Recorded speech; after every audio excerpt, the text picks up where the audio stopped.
Hello, myself Kapil Yadav from group number 5/101, and today we are going to discuss about the key steps of auscultation of heart. And for listening the heart sounds, we have the certain areas in the thoracic or the chest, in the chest area, so where we can listen the heart sounds.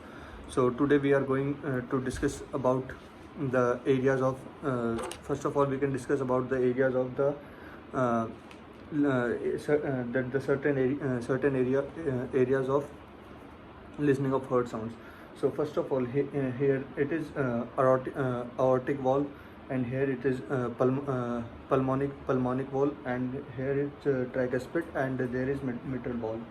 The aortic valve is in the right second intercostal space, and the pulmonic valve is in the left second intercostal space, and the tricuspid valve is lower left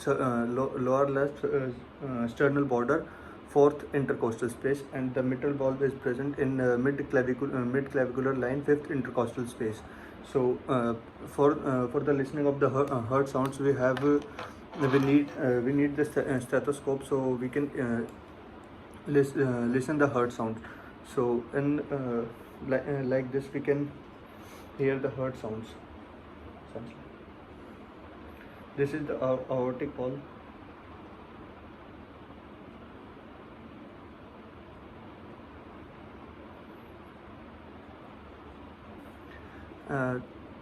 So as I told, these are the certain areas through which we can hear the heart sounds, and we have also the aortic valve, pulmonic valve, and this is tricuspid and mitral valve. Thank you.